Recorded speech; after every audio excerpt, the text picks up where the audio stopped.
Hello everyone, welcome to another lecture of history PYQ series. तो in continuation with our previous video हम आज कुछ और questions देखेंगे।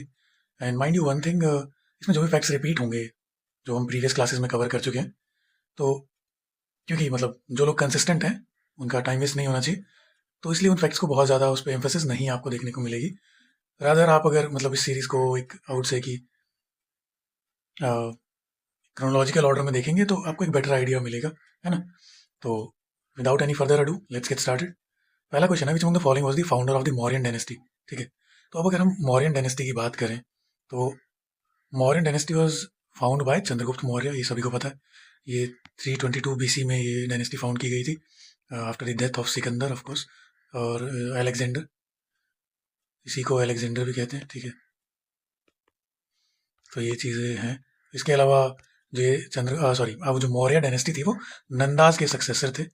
लास्ट जो उनके रूलर थे धनानंद, उनको डेथ थ्रोन करके विद द हेल्प ऑफ आचार्य विष्णुगुप्त कौटिल्य, है ना, और या फिर चाणक्य भी उनका नाम है, तो उनकी हेल्प से उन्होंने डेथ थ्रोन किया धनानंद को और डायनेस्टी स्टैब्लिश की। अब जो मौर्यन डायनेस्टी है इसकी सबसे खास बात ये पड़ती है कि बेसिकली ये एक ना पैन इंडिया एम्पायर था। ठीक है, इससे पहले पैन इंडिया एम्पायर्स नहीं थे। आप देखेंगे तो वो जो 16 महाजनपद थे, है ना, तो उस टाइप से ये डिवाइडेड थे। बट पैन इंडिया एम्पायर जो है वो चंद्रगुप्त मौर्य ने स्टैब्लिश किया था। कुछ इंपॉर्टेंट चीज़ें देख लेते हैं। जैसे सबसे पहली चीज़ तो कि जो मौर्य डायनेस्टी है तो उसका आइडिया हमको कहाँ से लगता है। सबसे पहले तो जो बुक है जो बहुत डिटेल में स्टेट क्राफ्ट और चीज़ों को कवर करती है, अर्थशास्त्र, है ना। ये क्वेश्चन भी आ चुका है पिछली एग्जाम्स में कि अर्थशास्त्र, अब बेसिकली अगर आप मतलब थोड़ा बहुत हिंदी समझते हैं तो अर्थशास्त्र का मतलब इकोनॉमिक्स, है ना। बट ये जो बुक थी अर्थशास्त्र, ये स्टेट क्राफ्ट की बुक है ना, जो चाणक्य ने लिखी है, ये कोई इकोनॉमिक्स की बुक नहीं है। तो ये ध्यान रखने वाली चीज़ है। इसके अलावा और अगर हम बात करें तो एक तो बुक थी जो मुद्रा राक्षस, है ना, ये विशाख दत्त की बुक है। तो ये बेसिकली एक प्ले है जिसमें बताया गया है कि कैसे चंद्रगुप्त मौर्य ने with the help of Kautilya of course dethrone किया धनानंद को। ठीक है, तो ये है। इसके अलावा जो अशोका के रेन की जानकारी हमको जो क्रोनोलॉजिकल बुक्स हैं, दीपवंशा एंड महावंशा जो श्रीलंका में लिखी गई है ना, तो उनसे भी पता लगता है।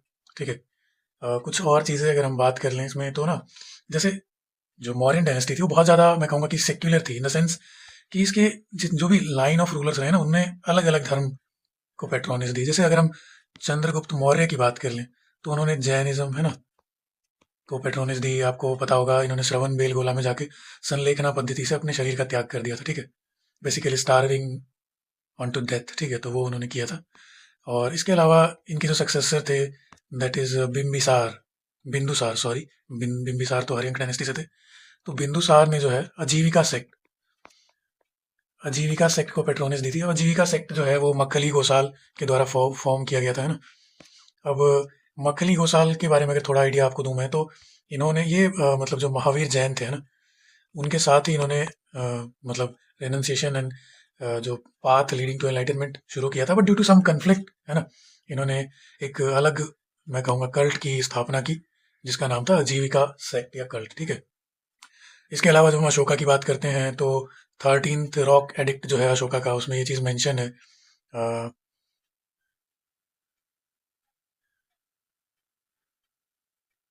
बेसिकली उसमें क्या था कि जो एक बैटल थी, बैटल ऑफ कलिंगा, उसमें बहुत सारे सैनिक मारे गए थे और बहुत ज़्यादा लॉस हुआ था लाइफ का। तो उससे जो है ना एक लर्निंग मिलती है अशोका को। एंड वो जो भेरी घोषा है ना, ऐसे ही लिखा गया है, भेरी घोष से वो धम्म घोष की तरफ आ गए थे। बेसिकली जो वॉर से शिफ्ट की थी उन्होंने अपनी रिलीजन की तरफ, या फिर मैं कहूँगा पीस की तरफ। ठीक है, तो ये एक चीज़ देखने को मिलती है आपको। अशोका ने बुद्धिज्म को पेट्रोनेज दी थी। अशोका के टाइम पे ही जो आपकी थर्ड बुद्धिस्ट काउंसिल होती है ना पाटलिपुत्र में, तो वो देखने को मिलती है हमको। इसके अलावा कुछ चीज़ें अगर हम बात करें ना तो जो मौर्यन डायनेस्टी थी ना उन्होंने कुछ हद तक वुमेन्स की लिबरेशन का भी काम किया था। अगर आप ठीक से समझें तो अर्थशास्त्र के अंदर भी मेंशन है। सबसे पहली चीज़ तो जो उनके मतलब एक तो एस्पियोनेज सिस्टम था, स्पाइस थे, है ना, वहाँ पे स्पाई सिस्टम था बहुत वेल इंटैक्ट मॉडर्न डायनेस्टी के अंदर। और उसमें भी वुमेन्स को इंटीग्रेट किया था उन्होंने सर्विसेज में। जो गार्ड्स थे, इवन चंद्रगुप्त मौर्य के जो पर्सनल गार्ड्स थे, उसमें भी एक मतलब वुमेन्स का इंटीग्रेशन था, है ना। इसके अलावा प्रॉपर्टी राइट्स में भी जो स्त्री धन की अगर बात करें, ठीक है, तो स्त्री धन यानी कि जो गिफ्ट्स और ज्वेलरीज होती हैं वुमेन के पास, उसको स्त्री धन बताया गया था, है ना। तो उनको कुछ हद तक एक, मैं कहूँगा कि अ, एक तरीके के इकोनॉमिक राइट्स भी उनको अवेलेबल थे उस टाइम पे, ठीक है। इसके अलावा डाइवोर्स हो सकता था, रीमैरिज हो सकती थी। बट एक बहुत फैसिनेटिंग चीज़ है रीमैरिज के बारे में, remarriage as in widow remarriage, ठीक है। तो जो डिजीज्ड पर्सन होगा ना, मतलब जैसे जो विडो होंगी किसी की, डिजीज पर्सन की, वो उसी लीनिएज में यानी कि उनके भाई, है ना, इस टाइप से शादी कर पाएंगे। रीजन बीइंग ताकि जो जो लैंड है ना, वो फैमिली के अंदर ही रहे, है ना। तो इस वजह से ये आइडिया था। तो ऐसा नहीं है कि बहुत ज़्यादा फ्रीडम थी, बट अगर मतलब comparatively it was little better than the other dynasties of that time, ठीक है। इसके अलावा अगर हम बात करें तो अशोका ने ना बुद्धिस्ट भिखुनीज और जो धम्मा महामत्रास थे अशोका के टाइम पे, तो उनको भी वो क्या बोलें कि उन्होंने संघ में, बुद्धिस्ट संघ में इंटीग्रेट किया था, ठीक है। तो ये भी एक चीज़ है जो याद रखने लायक है, ठीक है। और इसके अलावा जो लास्ट रूलर थे मौर्यन डायनेस्टी के, बृहद्रथ, है ना, उनको पुष्यमित्र शुंगा ने डिथ्रोन करके शुंगा डायनेस्टी फाउंड की थी, ठीक है। तो ये चीज़ याद रखेंगे, ठीक है। आई होप मैं कुछ मिस नहीं कर रहा हूँ, ठीक है। तो अब हम नेक्स्ट पे मूव करेंगे। The famous rock cut temple of Mahabalipuram were constructed during the rain of. तो 4 ऑप्शंस दिए गए, आपको बताना है कि महाबलीपुरम के जो टेम्पल्स थे। Very easy question I would say, अगर थोड़ा बहुत भी आर्ट एंड कल्चर आपने पढ़ा है तो ट्राई करें क्वेश्चन को। ओके, तो अगर हम बात करें महाबलीपुरम में जो आर्किटेक्चर है, उसमें भी रॉक कट टेम्पल्स की अगर हम बात करें, तो बेसिकली जो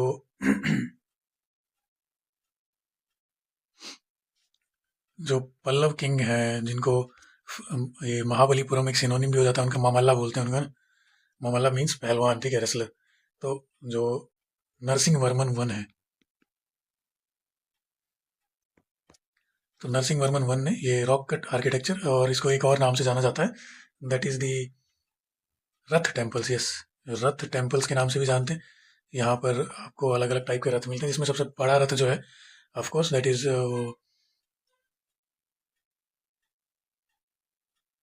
युधिष्ठिर, आई वुड गेस। और एक आपका जो सबसे छोटा रथ है वो द्रौपदी का, मतलब बेसिकली रॉक कट मॉन्यूमेंट। इसके अलावा एक इंपॉर्टेंट नोटेबल फीचर जो है ना, वो महाबलीपुरम आर्किटेक्चर के अंदर, वो ये है कि उनकी जो पिलर्स है ना, उसमें लायन का मोटिव यूज हुआ है बॉटम में, ठीक है। तो मतलब बेसिकली लायन एंड उसके ऊपर से वो पिलर कंस्ट्रक्ट हुआ है टेम्पल के अंदर।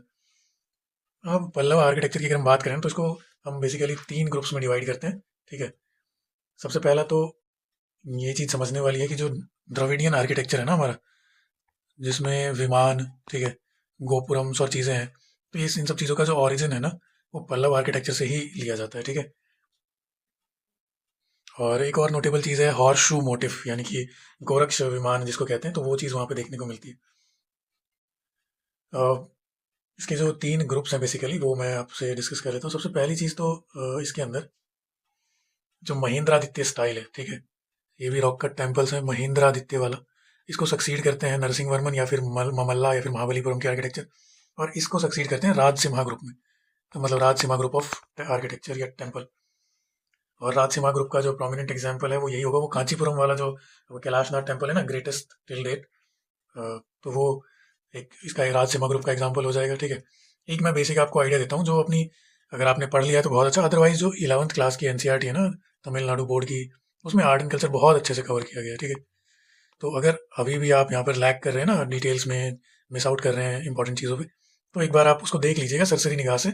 बहुत ऐसा डेप्थ में जाने की जरूरत नहीं है, आपको बेसिक आइडिया हो जाएगा कि लाइक एक डिफ्रेंशिएट कर पाएंगे कौन सी डायनेस्टी के क्या उन्होंने मतलब इंपॉर्टेंट फीचर्स हैं, जिससे सेग्रीगेट कर पाएंगे आप अगर क्वेश्चन आता है तो। इसके अलावा ऑप्शंस में अगर बात कर लें तो चोलास की, तो चोलास में तो बेसिकली भाई एक तो सबसे पहली चीज़ आ जाती है आपका जो राज राजेश्वरा या फिर बृहदेश्वरा टेम्पल जो है, तंजावुर वाला, जो राजा राजा वन है ना, राजा राजा वन के टाइम का है, वो प्रोमिनेंट रखता है। इसके अलावा जो गंगई कोंडा चोलापुरम में है ना, जो कि मेरे ख्याल आपका राजेंद्र वन है ना, जो सक्सेसर थे इनके राजा राजा वन के, तो राजेंद्र वन ने कंस्ट्रक्ट किया था, ठीक है। तो वो भी एक टेम्पल ही है गंगई कोंडा चोलापुरम, तो ये चीज़ याद रखने वाली है, ठीक है। एक चीज़ और, जैसे ना अगर आप बात करें साउथ इंडियन टेम्पल्स की ना, तो यहाँ पे जो सैंडस्टोन और ग्रेनाइट जो स्टोन्स है, पत्थर है, उनका यूज़ बहुत ज़्यादा किया गया है। रीज़न वही है, इन स्टोन्स पे, इस टाइप की रॉक पे नक्काशी या फिर उनको क्राफ्ट करना ना बहुत ईजी पड़ता है, ठीक है। मतलब फ्लिक करना उनको ईजी पड़ता है, तोड़ना, और बहुत माइन्यूट डिटेल्स को उस पर आउट से कि इनग्रेविंग या फिर क्या बोले इसको, ईजी पड़ता है वहाँ पर डिज़ाइन बनाना ना उसके ऊपर, ठीक है। इसके अलावा चेरा जो यहाँ पर मेंशन है, तो चेरा ग्रुप ऑफ जो टेम्पल्स हैं, उनका ना मतलब जो प्लेन है जिस पे टेम्पल कंस्ट्रक्ट होता है, बेस जो होता है वो ऑक्टागोनल होता है, ठीक है। ये एक नोटेबल फीचर रहेगा, ठीक है। ऑक्टागोनल प्लेन पे बनता है, ठीक है। इसके अलावा एक एक और भी चीज़ मुझे याद आ रही है चेरा ग्रुप ऑफ टेम्पल्स में, यहाँ पे वुडन क्राफ्ट आपको देखने को मिलता है ना, very notable feature Indeed. Wooden craft भी आपको इनके आर्किटेक्चर के अंदर देखने को मिल जाता है, मतलब केरला स्टाइल टेम्पल्स के अंदर, ठीक है। पल्लव्स के बारे में हमने जान लिया, पांड्यास के बारे में ऐसा कुछ जानने को है नहीं, मतलब in terms of architecture of course. ठीक है, तो मूव करेंगे नेक्स्ट क्वेश्चन पे। तो नेक्स्ट क्वेश्चन है बैटल ऑफ तलाई कोट्टा के बारे में, ठीक है भाई। तो बैटल ऑफ तलाई कोट्टा या फिर राक्षस तंगड़ी भी इसको बोलते हैं, ठीक है। राक्षस, और ये दो अलग अलग विलेजेस थी जिनके आसपास लड़ाई हुई थी, ठीक है। तो इसमें बेसिकली क्या था कि जो लास्ट आई वुड से कि हिंदू डायनेस्टी थी ना, मतलब साउथ इंडिया में, एक तो सबसे पहली चीज़ ये हुआ कि इनके बीच में था, आप जान लीजिए, विजयनगर एम्पायर, ठीक है। और ये जो आपका बहमानी है ना, या फिर मैं कहूँगा कि जो डेक्कन सल्तनत थी, ठीक है, उनके बीच की ये वॉर थी। और बेसिकली इसमें डेक्कन सल्तनत, क्योंकि वो एक यूनिफाइड फोर्स के रूप में यहाँ लड़ते हैं, तो वो जीत जाते हैं, ठीक है। हराते किनको हैं, तो अच्छा हाँ, ये होंगे आपके एक ना रूलर थे अपने तुलवा डायनेस्टी के थे। तुलवा डायनेस्टी वही है कृष्णदेव राय वाली। तो तुलवा डायनेस्टी के जो लास्ट रूलर रहे ना अपने अलिया रामा राया, ठीक है, रामा राया। तो उनको ये हरा देते हैं। कौन लोग हरा देते हैं, तो ये चार डायनेस्टीज होती हैं भाई। एक तो इसमें अगर हम बात करें तो बीजापुर, ठीक है, बीजापुर और गोलकोंडा, और एक तो अहमदनगर था इसका लास्ट पार्टी, अहमद बेदार, यस, लास्ट पार्टी थी बेदार। तो ये चारों ने मिलके जो है बेसिकली तुलवा डायनेस्टी। इसके बाद जो आती है वो मतलब बेसिकली आर्यविदु आता है, जो बहुत फ्रेगमेंटेड एरिया के अंदर कुछ टाइम रूल करता है, क्योंकि जो हम्पी कैपिटल थी ना विजयनगर की, वो तो यहाँ से पूरी मतलब उसका विनाश हो जाता है एकदम। रून्स में, हम्पी रून्स सुनना होगा आपने, तो वो रून्स में तब्दील हो जाता है। एक ऑर्डर है विजयनगर डायनेस्टी का, वो याद रखने की चीज़ है। सबसे पहले तो संगम, ठीक है, जो फाउंड किया था हरिहरन बुक्का ने, ठीक है। और संगम को सक्सीड करता है सुलुआ, सुलुआ को सक्सीड करता है तुलुआ, और तुलुआ को सक्सीड करता है अरेविदु, ठीक है। तो ये ऑर्डर है संगम डायनेस्टी का, सॉरी विजयनगर डायनेस्टी का, ये याद रखने वाली चीज़ है, ठीक है। अब हम अपने नेक्स्ट क्वेश्चन पे मूव करेंगे। ये बैटल 1565 में हुआ था, ये याद रखना क्योंकि ये भी पूछ लेते हैं, ठीक है। रिवर कौन सी एसोसिएटेड है इससे, तो रिवर जो है वो तुंगभद्रा, ठीक है। तुंगभद्रा रिवर पे ये बैटल लड़ी गई थी, ठीक है। बेसिकली जो वहां पर भी ना एक रीजन था, उसे बोलते थे रायचूर दोआब। दोआब एज इन जो जैसे ये स्ट्रीम है और ये भी एक स्ट्रीम है, तो इसके बीच का जो लैंड होता है ना, बहुत फर्टाइल लैंड होता है, ठीक है।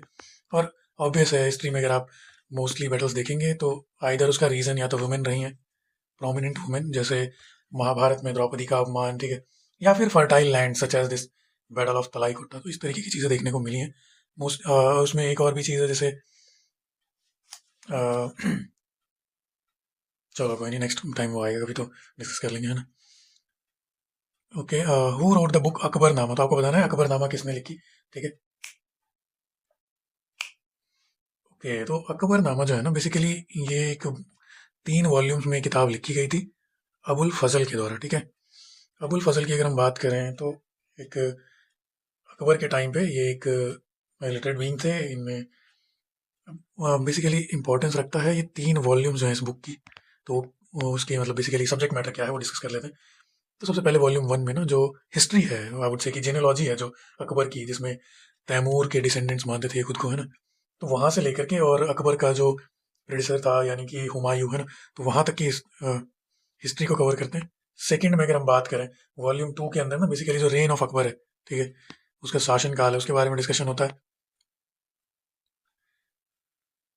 इसके अलावा वॉल्यूम 3 के अंदर, जिसको वॉल्यूम 3 को ना अलग से एक नाम दिया गया है आईने अकबरी, ठीक है। तो आईने अकबरी में बेसिकली जो एडमिनिस्ट्रेशन है, ठीक है, एडमिनिस्ट्रेशन है, और इसके अलावा जो स्टेटिस्टिकल रिपोर्ट है, यानी कि जो भी मतलब डेमोग्राफी है, उन सब चीज़ों को डिस्कस किया गया है। तो ये एक बहुत नोटेबल फैक्ट हो जाता है।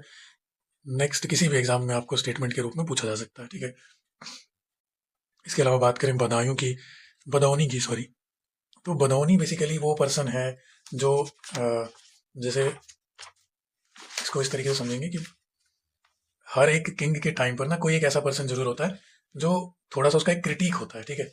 और Akbar being like he was not very literate, but he new कि भाई मतलब जैसे कबीर दास जी का एक दोहा है कि निंदक नियरे राखिए अंगनी कुटी बंधाए, बिन साबुन पानी बिना निर्मल करे सुभाए। तो बेसिकली जो क्रिटिक्स होते हैं उनको क्लोजेस्ट रखो, क्योंकि वो जो आपके अंदर जो रिफाइनमेंट लाएंगे वो विच इज़ अनपैरेलल्ड, ओके, वो कोई भी और नहीं ला सकता, ठीक है।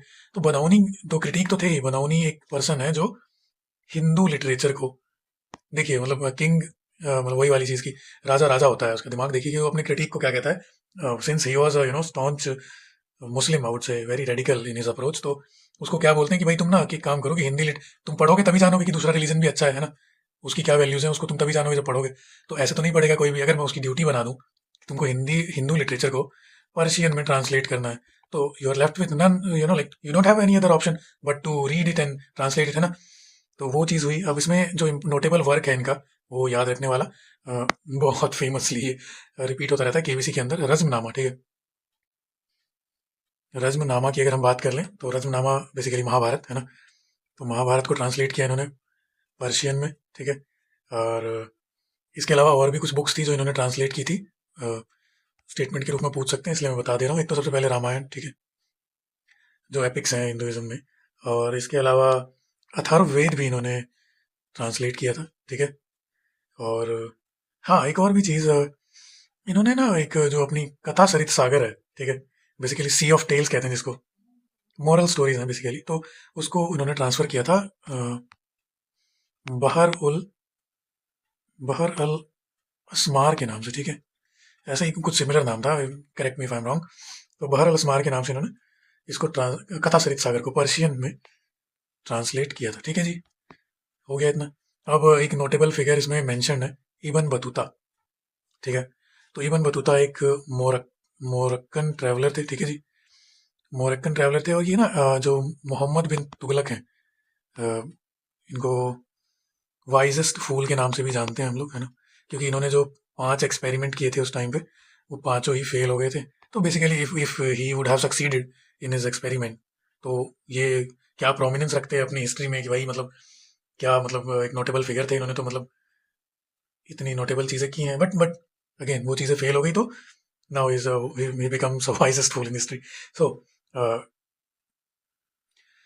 इबन बतूता की बात कर रहे थे हम लोग, तो इनको ना एमबीटी ने काजी बना दिया था। काजी एज इन जो जज होते हैं, जजशिप दे दी थी दिल्ली में जब यहाँ आए थे। इसके अलावा इनका एक सी वॉयज भी था, चाइना गए थे, ये जा रहे थे बेसिकली एमबीटी के ही किसी मिशन से, बट वो सी रैक हो गया, कुछ इश्यूज थे जिस वजह से वो यात्रा तो इनकी पूरी नहीं हुई। ही वॉज नोटेबल ट्रैवलर, वो बहुत सारी कंट्रीज में ट्रैवल करते हैं, और इनकी ना इनका एक वर्क है जिसको कहते हैं रेहला, ठीक है। रेहला यानी कि एक ट्रैवल व्लॉग टाइप, ठीक है। तो वो उन्होंने लिखा हुआ है, ठीक है। तो ये कुछ चीज़ें हो गई जो आपको जाननी थी, ठीक है। अब हम बात करेंगे नेक्स्ट क्वेश्चन की। तो ये कहता है कि permanent settlement of land revenue was introduced by, very easy question Indeed. तो आपको बताना है ओके। तो सबसे पहले जान लेते हैं एक क्रोनोलॉजिकली कि लैंड रेवेन्यू सेटलमेंट्स थे क्या। सबसे पहले तो परमानेंट जो कि 1793 में अपने कॉर्नवालिस लेकर आते हैं, ठीक है।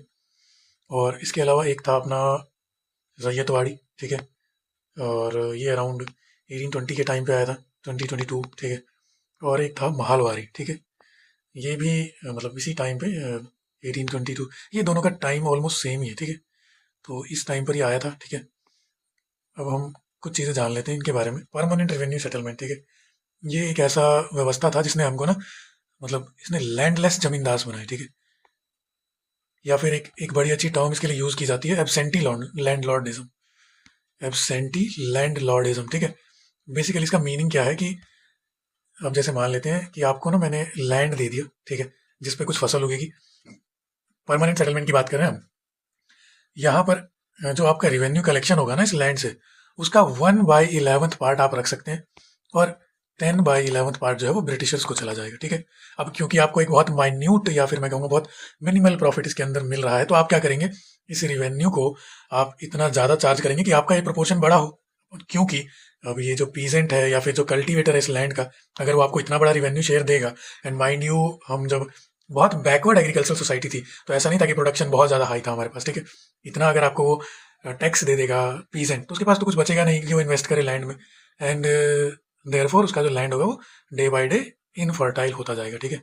ये भी एक बैगेज है जो ब्रिटिशर्स छोड़ के गए थे पीछे, ठीक है। तो आपको समझ आ गया परमानेंट सेटलमेंट, ठीक है।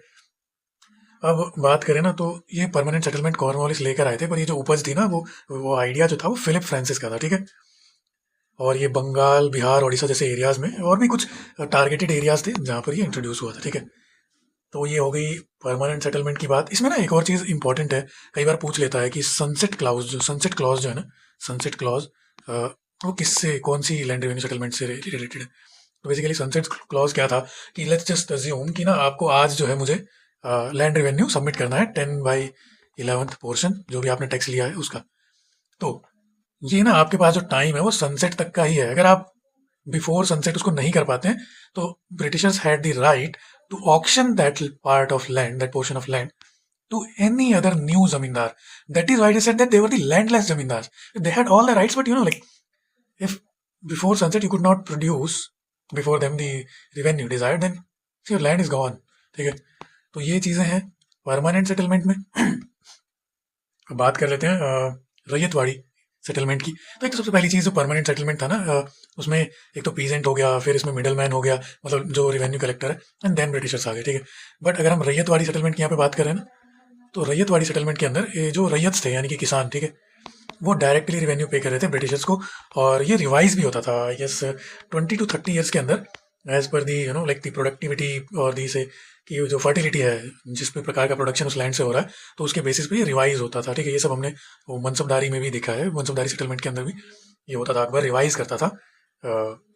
खैर उसके बारे में भी हम जब क्वेश्चन आएगा तो डिस्कस कर लेंगे, ठीक है। तो बेसिकली इसमें जो प्रोपोर्शन था वो 52 इसमें फिक्स था, मतलब ऑलमोस्ट कि 50% ड्राई लैंड में और 60% जो वेट लैंड या फिर इरीगेटेड एरिया है वहाँ से जो भी आपका प्रोडक्शन होगा उसका 50 to 60% आपको रेवेन्यू के फॉर्म में ब्रिटिशर्स को देना है, ठीक है। अब बात कर लेते हैं एक और जो रेवेन्यू मैकेनिज्म था, दैट इज कॉल्ड महलवारी, ठीक है। तो महलवारी में बेसिकली क्या था कि जैसे एक आपने टर्म सुनी होगी, बोलते हैं लंबरदार, ठीक है, लंबरदार। तो बेसिकली ये वो हेडमैन एक काइंड ऑफ होता था, जो ना एक पूरी विलेज से, या मैं कहूँगा कि ग्रुप ऑफ विलेजेस से, ठीक है, जिसको महाल की टर्म दी गई, ठीक है। तो महाल कुछ नहीं, महाल इज विलेज और ग्रुप ऑफ विलेज, ठीक है। उनसे ये लंबरदार रिवेन्यू कलेक्ट करता था, ठीक है। और सिमिलर काइंड ऑफ अरेंजमेंट थी, पर ये देखिए आपकी कितना इवॉल्व हुई ये चीज़।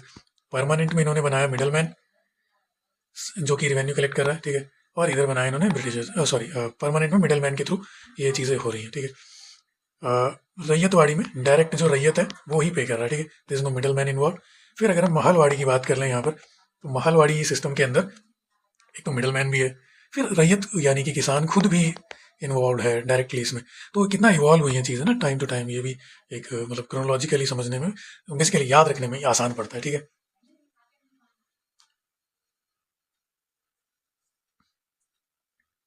ठीक है, तो अब ना moving on to the next question, we have slogans की अगर हम बात कर लें, तो Swaraj is my birth right, ठीक है, ये किसकी स्टेटमेंट है ये आपको बताना है, ठीक है।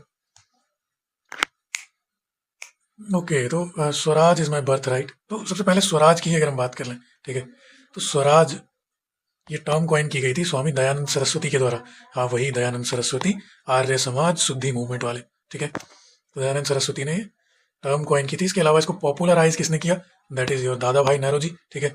ये भी आपका जो 1906 का कलकत्ता सेशन है, ठीक है, जिसमें हम बात करते हैं स्वदेशी मूवमेंट की, ठीक है, वहां से ये टर्म पॉपुलराइज होती है, ठीक है, स्वराज, है ना। और बाल गंगाधर तिलक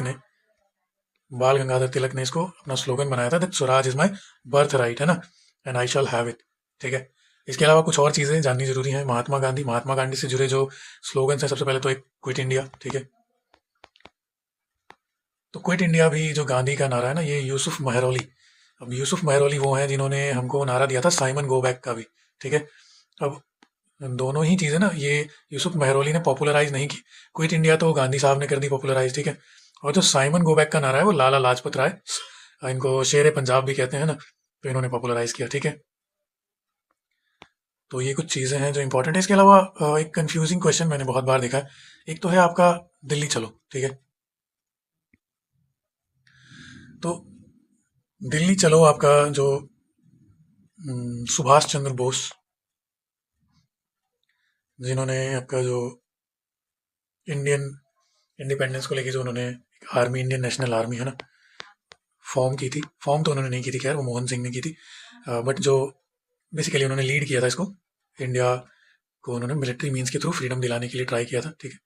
तो उनका भी एक स्लोगन है जो बहुत ज़्यादा फेमस है, ठीक है, दैट इज़ तुम मुझे खून दो मैं तुम्हें आज़ादी दूंगा, ठीक है।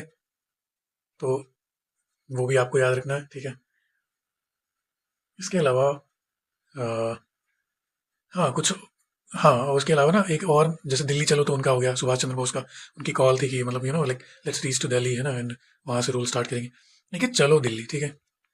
तो चलो दिल्ली ना 1857 में जो मेरठ के सिपाही थे उन्होंने यूज़ किया है, ठीक है। बेसिकली मतलब दे वर मार्चिंग टुवर्ड्स दिल्ली, जहाँ पे उन्होंने बहादुर शाह जफर को, last ruler of Mughal dynasty को, अपना supreme leader, supreme commander declare किया, और सोचा कि हम मतलब डी थ्रोन कर देंगे ब्रिटिशर्स को यहाँ से और इंडिपेंडेंस ले लेंगे, ठीक है। और एक चीज़, हाँ कुछ चीज़ें हैं जो बहुत ज़्यादा ऐसे कंफ्यूजिंग हो जाती हैं। एक सबसे पहले तो आपको कमेंट सेक्शन में ये चीज़ आपको बतानी है, अदरवाइज मैं नेक्स्ट क्लास में इसको डिस्कस कर लूँगा, ठीक है। एक तो इनकलाब जिंदाबाद, ठीक है, इनकलाब की बात किन्होंने की, इसको पॉपुलराइज किया था भगत सिंह ने, ठीक है। बट आपको बताना है कि ओरिजिनली वो आइडिया किसका था, ठीक है। इसके अलावा एक और नारा है, दैट इज कॉल्ड जय हिंद, ठीक है। ये भी सुभाष चंद्र बोस ने पॉपुलराइज किया, पर ये इनका नहीं है, ठीक है। तो आपको बताना है कि इनकलाब और जय हिंद, ठीक है, ये दो किन्होंने कॉइन किया था, ठीक है। और अम, इसके अलावा एक, ठीक है, और जैसे जैसे क्वेश्चन आते रहेंगे उसके हिसाब से हम डिस्कस करते रहेंगे, ठीक है। तो हम नेक्स्ट क्वेश्चन पे मूव करेंगे।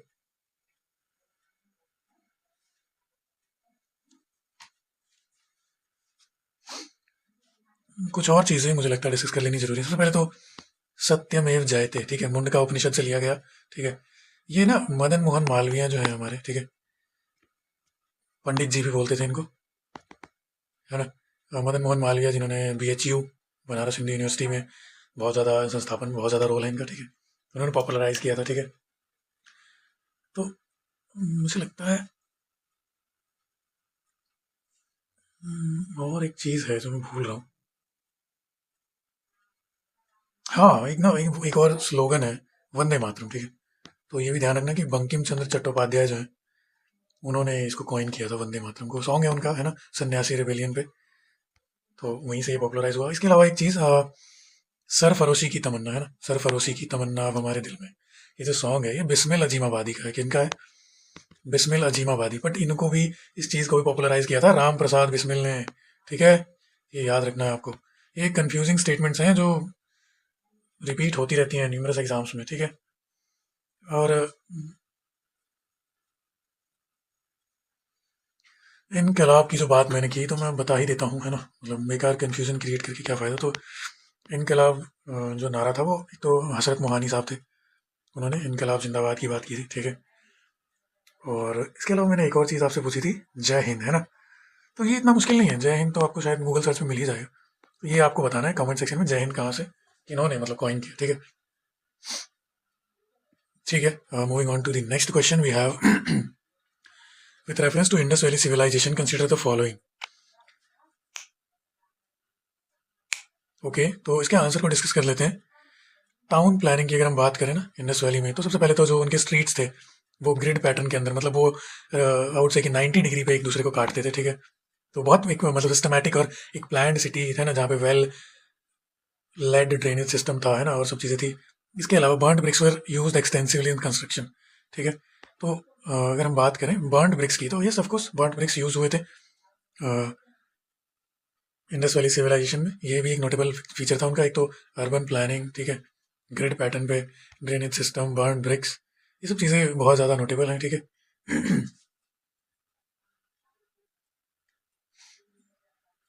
इसके अलावा ना एक चीज़ इंपॉर्टेंट है जो पूछ लेते हैं कई बार, जो स्क्रिप्ट थी ना इंडस वैली सिविलाइजेशन की, टिल डेट वो डिसाइफर नहीं हुई है, ठीक है। उसको बोलते हैं बोस्ट्रोफेंडन।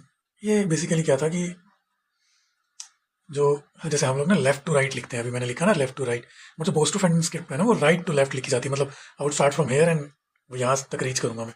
इसके अलावा जो इंडस वैली सिविलाइजेशन है उससे रेड एंड ब्लैक पॉटरी, ठीक है, रेड एंड ब्लैक पॉटरी जो है वो एसोसिएटेड है, ये ध्यान रखना है आपको, ये क्वेश्चन बहुत बार रिपीट हुआ है, ठीक है जी। अब नेक्स्ट क्वेश्चन की तरफ मूव करेंगे।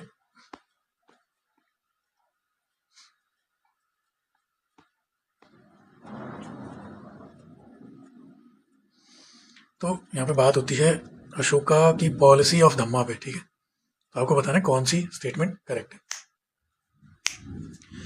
तो भाई अगर हम धम्मा की बात करें तो जैसे मैंने ऊपर बताया था आपको कि जो बैटल ऑफ कलिंगा है 261 में, ठीक है, तो वहाँ पे lakhs and lakhs of soldiers died है ना, बहुत साइड से लोग मरे, ठीक है।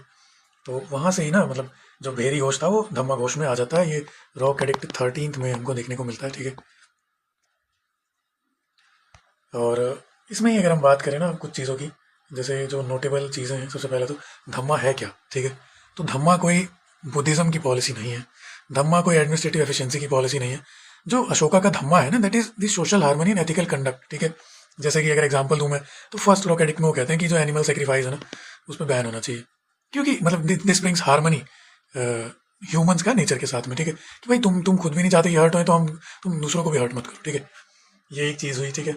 तो ऐसे ही कुछ चीज़ें नोटेबल हैं। एक तो मतलब अगर धम्मा स्पेसिफिक की बात करें तो एक ना 12th रॉक एडिक्ट है जिसमें उन्होंने बोला कि सर्वधर्म संभव, मोदी जी कई बार इस चीज़ का जिक्र करते हुए नजर आते हैं ग्लोबल स्टेजेस के ऊपर, ठीक है। तो सर्वधर्म संभव यानी कि सारे ही रिलीजन जो हैं, या एक ऑल इंक्लूसिव सोसाइटी की बात जो है वो करते हैं अशोका यहाँ पर रॉक एडिक्ट 12th में, ठीक है। तो नॉन वायलेंस की बात हो गई रॉक एडिक्ट 1 में, ठीक है। तो इतना ही था। इसके अलावा हम नेक्स्ट पे मूव करेंगे, बहुत डिटेल्स इसमें अगर हम रॉक एडिक्ट्स पे जाने लगे तो ऑफकोर्स वहाँ पर बहुत सारी चीज़ें हैं, बट उसका वो लाइक क्वेश्चन बाय क्वेश्चन वो कवर हो ही जाएगा, तो स्पेसिफिक किसी क्वेश्चन में सब कुछ डिस्कस करने का कोई लॉजिक नहीं है। तो हम एकता की अगर हम बात करें तो हमने पिछली क्लास में एकता को बहुत डिटेल में जो है ना डिस्कस किया हुआ है, तो मैं ये आपके लिए क्वेश्चन होमवर्क छोड़ता हूँ। जिन्होंने भी लास्ट को क्लास अटेंड की है उनको पता होगा, ये आपको बताना है कि एकता जो है किस चीज़ से एसोसिएटेड है, ठीक है। नेक्स्ट क्वेश्चन की तरफ मूव करेंगे। Who the following introduce this system called mansabdari, ठीक है जी। तो क्योंकि मनसबदारी सिस्टम हमने बहुत अच्छे से नहीं डिस्कस किया था तो उसको डिटेल में थोड़ा सा डिस्कस कर लेते हैं। सबसे पहले तो जो मनसबदारी सिस्टम है ये टोडरमल के द्वारा ये व्यवस्था अकबर को दी गई, ठीक है। तो अकबर ने इंट्रोड्यूस की। इसकी भी ना स्टेजेस हैं कुछ, ठीक है, अगर आप समझें तो बेसिकली जो एक तरीके से ये मिलिट्री बैकबोन थी मनसबदारी सिस्टम, ठीक है। क्यों? क्योंकि इसमें ना जैसे सबसे पहली चीज़ तो मनसबदार जो थे वो मेरिट बेस्ड थे, कोई इनहेरिटेंस नहीं थी किसी को इसमें कि बाप का बेटे को मिल रहा है, ऐसा कुछ भी नहीं हो रहा था, ठीक है। मेरिट बेस्ड थी और इसके अंदर दो तरीके की सेग्रीगेशन जो अकबर लेकर आए थे उस टाइम पर, एक तो थी जात, ठीक है, और एक सवार, ठीक है जी। जात इज बेसिकली जो पर्सनल है ना उसका रैंक, ठीक है, तो उसका स्टेटस क्या है, किस रैंक पर वो एग्जिस्ट करता है वो चीज़, और सवार इसकी वो कितने कैवलरी मैन हॉर्समैन जो है वो मेंटेन करेगा, ठीक है जी। तो इतनी बात आ गई समझ में। अब ना इस सिस्टम को सक्सीड करते हैं, मतलब इनके जो सक्सेसर हैं वो थोड़ा सा और इस सिस्टम को इवॉल्व करते हैं, जहांगीर, ठीक है जी। तो जहांगीर भाई साहब आके कहते हैं कि यहाँ पर ना मैं दो अस्पा और एक सियस्पा, ठीक है, ये सिस्टम ये लेकर आए थे। अब ये था क्या बेसिकली, तो दो अस्पा मतलब 2 और सियस्पा मतलब 3। तो बेसिकली जो दो अस्पा होगा वो 2 हॉर्सेस मेंटेन करेगा, सियस्पा वाला 3 हॉर्सेस मेंटेन करेगा। अब क्या होता है ना कि जैसे जैसे मतलब मान लीजिए कि इस सेग्रीगेशन के बिना जो रिवेन्यू है ना वो कहीं ना कहीं ज़्यादा डिवाइड करना पड़ता है कहीं। अब आप देखिए क्योंकि 3 अगर कोई हॉर्स मेंटेन करेगा 2 की जगह, ठीक है, 1 की जगह 2 मेंटेन करेगा, तो समहाउ आपको जो उसके रेवेन्यू शेयर जो 1-1 के सेग्रीगेशन पे होगा उससे कुछ हद तक आपको कंट्रोल मिलेगा। क्योंकि आप देखिए कि एम्पायर ऑलमोस्ट एक्सपेंड हो चुका है अकबर के टाइम पे, मतलब इंडिया में जितना लंबा या मैं कहूँगा कि जितना वाइड एक्सपेंशन हो सकता था हो चुका है, तो रिवेन्यू सोर्सेज तो बढ़ नहीं रहे, तो समहाउ आपको वही वाली चीज़ कॉस्ट कटिंग पे जाना पड़ेगा, ठीक है। इसके अलावा इसमें एक और चीज़ जो देखने को मिलती है हमको शाहजहाँ के टाइम पे, ठीक है जी। तो शाहजहाँ एक सिस्टम लेकर आते हैं, उसको बोलते हैं कि महाना, ठीक है जी। महाना is nothing but a monthly scale, ठीक है जी। तो इनका कहना था कि जो जागीर जो है ना, एक फिक्स्ड पोर्शन में, मतलब लेट्स से कि 6 से 8 महीने के अंदर अगर एक एस्टिमेटेड रेवेन्यू यील्ड नहीं करती है, ठीक है, उससे लो है, तो जो मनसबदार होगा ना, जो लैंड होल्डर होगा उसका, उससे, उसकी सैलरी से, मतलब उसका जो रिवेन्यू शेयर है उस लैंड पे, उससे वो चीज़ कंपनसेट की जाएगी, ठीक है। अगेन आपको ये चीज़ देखने को समझ आ रही होगी कि कैसे जो है ना, जब रिवेन्यूज नहीं बढ़ते हैं स्टेट के, तो वो कॉस्ट कटिंग पे आ जाता है, ठीक है। मॉडर्न टाइम्स में अगर इस चीज़ से रिलेट करना चाहें तो आपको जो डिसइन्वेस्टमेंट है अभी, है ना, वो भी एक नोटेबल चीज़ है, क्योंकि अब हमारे पास क्या है कि जैसे जैसे आप डेवलपमेंट की तरफ बढ़ते हैं, तो एक्सपेंशन का जो पोटेंशियल है ना, वो शिफ्ट हो जाता है प्राइवेट सेक्टर की तरफ, और कहीं ना कहीं प्राइवेट सेक्टर मोर एफिशिएंट हो जाता है, ठीक है, due to of course profit motive. तो वो चीज़ है। इसके अलावा एक और चीज़, जैसे औरंगजेब की अगर हम बात करें ना, है ना, तो ये तो पूरा ये सिस्टम जो है वो क्राइसिस में चला गया। क्यों? क्योंकि अगेन बहुत ज़्यादा लोग बढ़ गए, ठीक है। जैसे अकबर के टाइम पे अगर हम बात करें ना, तो कुछ 1800 मनसबदार थे। ये चीज़ औरंगजेब के टाइम पे 14,500 हो जाती है। अब आप सोचिए कि इतनी, मतलब सेम अगेन मनसबदार से तो शेयर और चीज़ें एवरीथिंग, तो वो बर्डन था ऑन द स्टेट। तो ये पूरी सिस्टम कोलैप्स हो रही थी औरंगजेब के टाइम। ठीक है जी, हो गया, इतना आइडिया हो गया आपको। तो ये चीज़ हो गई, ठीक है। तो अब हम अपने नेक्स्ट क्वेश्चन पे मूव करेंगे। नॉन कॉपरेशन मूवमेंट एनसीएम के बारे में बात करता है। आपको बताना है कौन सी स्टेटमेंट, सॉरी, विड्रॉ क्यों किया गया था non cooperation. Very easy question, very popular question Indeed. तो आपको बताना है कौन सी स्टेटमेंट करेक्ट है, ठीक है। ओके, तो नॉन कॉपरेशन की अगर हम बात करें, तो जो इमीडिएट कॉज था ना उसको वापस लेने का, वो था चौरी चौरा इंसिडेंट, जिसमें 22 पर्सनल्स जो थे, पुलिस पर्सनल्स, वो चौरी चौरा यानी जो विलेज थी गोरखपुर में, ठीक है, वहाँ पर उन्होंने, मतलब उन्होंने they set a blaze on the police station, ठीक है, पूरा पुलिस स्टेशन उन्होंने जला दिया। इसमें 22 पर्सनल्स की डेथ हो गई थी, ठीक है। तो इस वजह से जो 4 फरवरी 1922 का सेशन था अपना, ये सेशन हुआ था,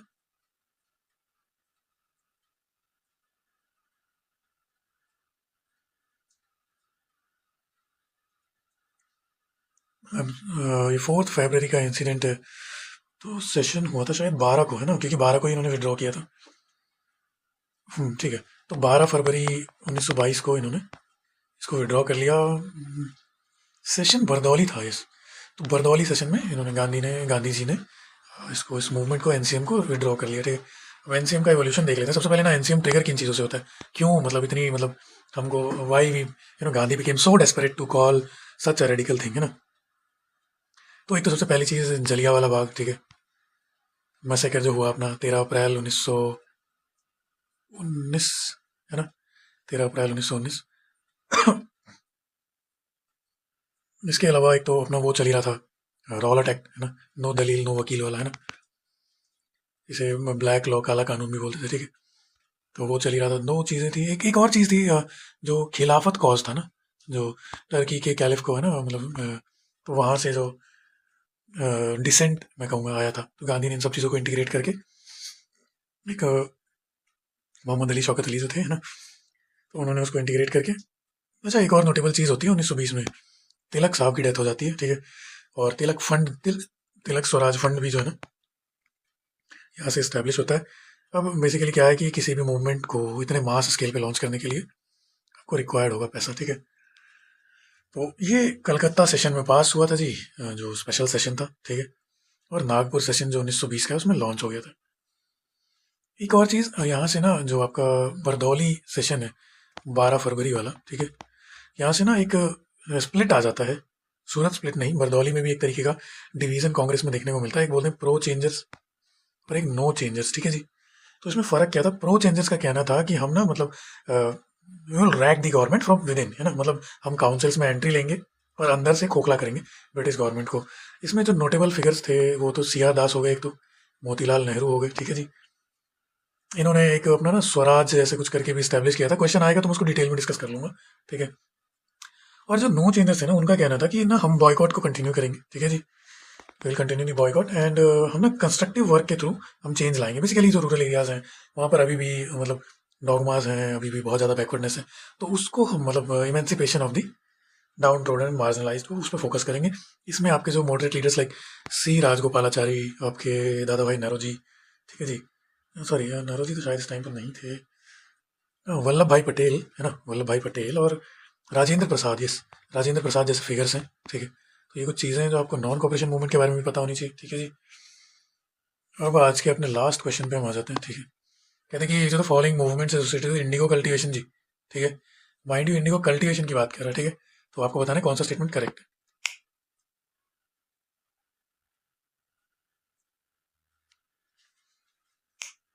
तो इंडिगो कल्टीवेशन को लेकर जो अपना प्रोमिनेंट मूवमेंट है, that is the Indigo revolt of 1859-60 के आसपास का एक रिवोल्ट है, ठीक है। ये हमको देखने को मिलता है अपना एक आपका नदिया डिस्ट्रिक्ट के आसपास ना, बंगाल वाले एरिया में, ठीक है, ये देखने को मिलता है। इसके जो लीडर्स थे वो दिगंबर विश्वास और विष्णु चरण विश्वास वगैरह, ठीक है। ये मैं इतना कैजुअली बोल रहा हूँ पर ये फैक्ट बहुत नोटेबल है, आपको ध्यान रखनी है ये चीज़ें। और आप ये सोच रहे होंगे कि मतलब चंपारण मतलब क्यों नहीं है इंडिगो कल्टीवेशन से। इंडिगो कल्टीवेशन से रिलेटेड नहीं है चंपारण। चंपारण जो है ना बेसिकली वो एक तरीके का जो रिवेन्यू डिसप्लीसमेंट मैं कहूँगा या फिर डिसेंट था जो लोगों के बीच में, जिसे गांधी खुद आके सॉर्ट आउट करते हैं, तो उससे रिलेटेड था ना कि इंडिगो कल्टीवेशन से, ठीक है। तो हाँ, इसको डिस्कस कर लेते हैं थोड़ा सा ना, चंपारण सत्याग्रह को। ये 1917 में पहला सत्याग्रह था गांधी जी का। इसमें इन्होंने इन्होंने सिविल डिसोबीडियंस ही बेसिकली के मतलब फॉलो किया, ठीक है। नोटेबल जो फिगर्स थे इसमें इस मूवमेंट के दौरान, तो गांधी जी खुद हो गए, इनको कॉल करने वाले अपने राजकुमार शुक्ला साहब हो गए, फिर राजेंद्र प्रसाद हो गए, ठीक है। और जेबी कृपलानी, महादेव देसाई और नरहरि पारेख भी इसका पार्ट रहे हैं, ठीक है। ये चीज़ें हो गई। बरदौली सत्याग्रह की बात करें तो एक तो 1918 वाला है ना, जिसमें गांधी लीड करते हैं, और ये भी एक तरीके का मतलब टैक्स सेटलमेंट से रिलेटेड है, ठीक है। तेभागा मूवमेंट की अगर हम बात करें, तेभागा मूवमेंट अपना जो वही है अपना क्या नाम, हाँ ये जलपाईगुड़ी वाला जो एरिया है ना बंगाल का, उस तरफ देखने को मिला था। बेसिकली इसमें अगर हम डिमांड्स की बात करें, बाद में तो वैसे कम्युनल टोन्स पकड़ ली इस मूवमेंट ने कहीं पर भी। अभी आज भी देखते होंगे आपके, जब भी ऐसा होता है ना कि कम्युनल टोन्स आने लगते हैं, तो बहुत सारे प्रोमिनेंट लीडर्स, बहुत ऐसे लोग जो अपनी इमेज बहुत क्लीन रखना चाहते हैं, वो फिर छिटक जाते हैं यहाँ से, ठीक है। तो बहुत लेटर स्टेज की डेवलपमेंट है ये मूवमेंट आपका ना, 46-47 में, ऑलमोस्ट इंडिपेंडेंस के टाइम का है, ठीक है। तो ये अपना तेभागा मूवमेंट, ठीक है। इसमें जो मेजर डिमांड्स थी, सबसे पहले इसमें सेग्रीगेशन था दो लोगों के बीच में, एक तो जोटेदार, ठीक है जी, जोटेदार और बर्गरदार, ठीक है जी। ये आपका मैगडी वाला बर्गर नहीं है, बर्गरदार मतलब जो आपका प्लाउमैन या कल्टीवेटर्स थे बेसिकली, ठीक है। और जोटेदार मतलब लैंडलॉर्ड जो थे, ठीक है। तो इसमें ना इनकी डिमांड थी बर्गरदार्स की कि निज खमारे धान तोलो, ठीक है जी।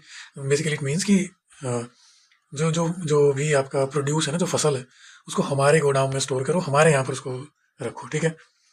और इसमें बेसिकली जो शेयर था ना between the jotedars and bargadars, it used to be 50-50, ठीक है।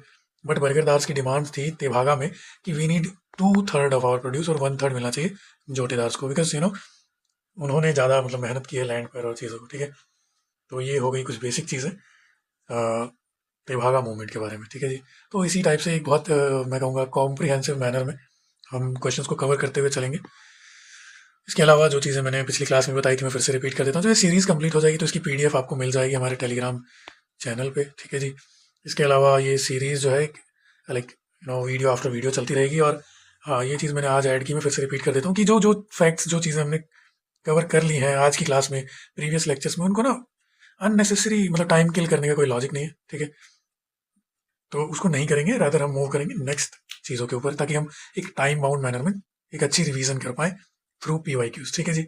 और मैंने बताया था आपको कि हम इसमें 2015 से 25 तक के PYQs करने वाले हैं।